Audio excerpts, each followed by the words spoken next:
Ready for it!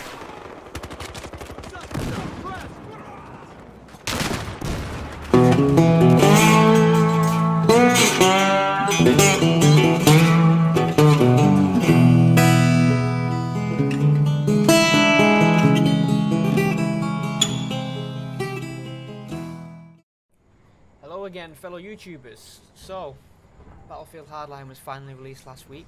I've played it for about 10 hours so far, and I thought I'd let everyone know my initial impressions. Alright, so first off, this does not feel like Battlefield 4, like, at all. I've been reading a lot about people calling Battlefield Hardline a reskinned Battlefield 4, and while at a glance that might seem to be the case, in practice, I think the two games are completely different, both fundamentally in design and more significantly in pace. So the game is fast, it's really fast. That's probably the whole theme of Hardline. Hotwire, which is one of the new game modes, is probably the best example of this. It's Conquest, but with vehicles acting as moving flags.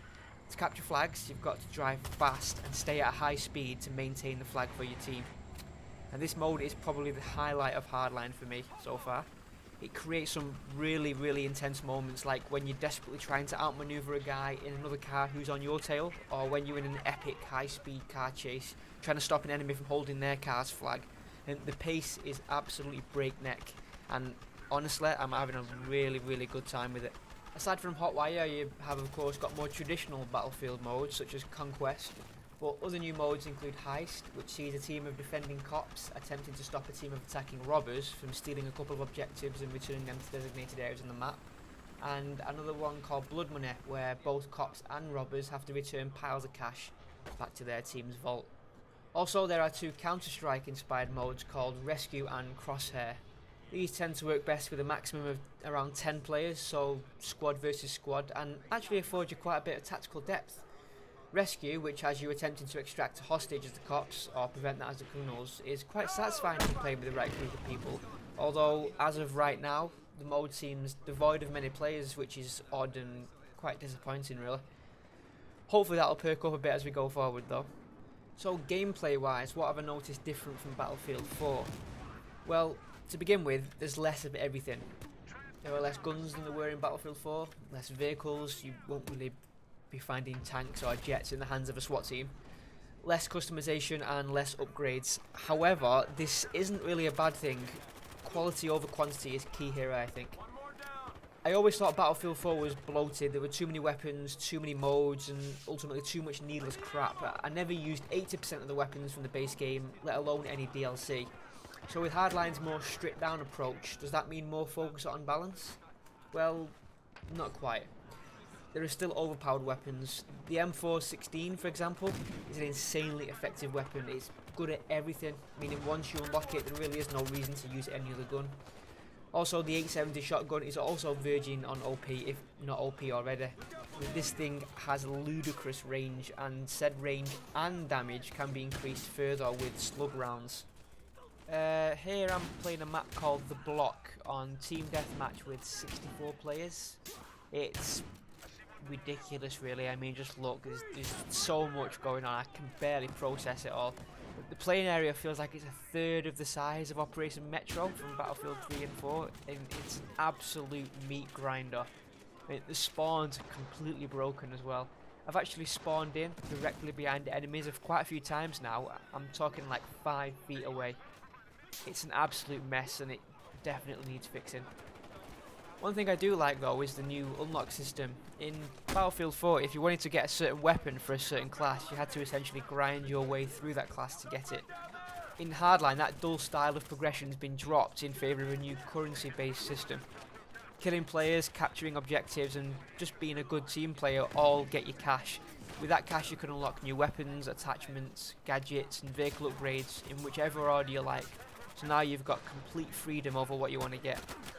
To be honest, I'm just glad I can buy the scopes I want now instead of having to get them through battle packs and sheer luck as was the case in Battlefield 4. Whoever made the decision to do that whole battle pack random weapon attachment unlock thing needs to have his balls removed or something. It was horrible. Okay, so you might have gotten to this point and wondered why I've not mentioned single player yet. Well, that's because I haven't played much of it, so I can't really offer that much in the way of critique just yet. I think I'm on episode 3 of 11 episodes in total. In any case, it's nothing that special. The new stealth elements are pretty basic, nothing you haven't seen a million times before, and done much better in other games as well.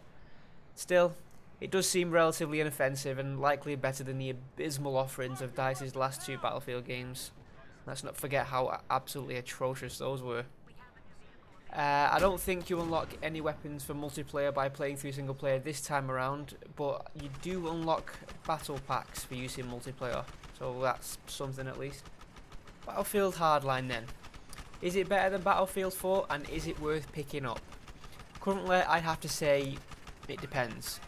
If you played Battlefield 4 to death, you've probably already bought Hardline by now, but if you haven't and are on the fence, I'd say buy it. There's enough here to keep you entertained for quite a while. If anything, it's the perfect stopgap till GTA 5 is released next month. If you didn't enjoy Battlefield 4 all that much and wondered if this one might be more suited to your tastes, that depends on what you didn't like about Battlefield 4. If you thought the pace was too fast in Battlefield 4, then absolutely don't get Hardline because the gameplay is even faster. If, like me, you thought that Battlefield 4 was flabby and bloated, then you might find Hardline's narrower scale a bit more refreshing and streamlined. If you flat out haven't played Battlefield but are interested in jumping in now, then Hardline is arguably as accessible as Battlefield's ever been, for better or worse. There are ample ways to just dive in and have fun, particularly with the new Hotwire mode as I mentioned a little earlier on. Series veterans likely won't appreciate a lot of what Hardline brings to the table though.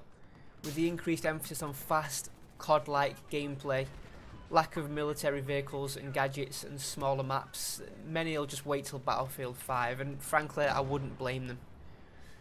Also, as a final note, 2 of the game's weapons, the ACWR and the L85, are unavailable unless you buy the digital deluxe version. As far as I'm aware, there's no way of unlocking these weapons through normal gameplay, so yeah, thanks for that one, EA. Alright then guys, those have been my brief thoughts on the latest Battlefield game. I'll probably continue to play Hardline for a few months as I am enjoying it quite a bit. Until next time, maybe I'll see you out there on the battlefield.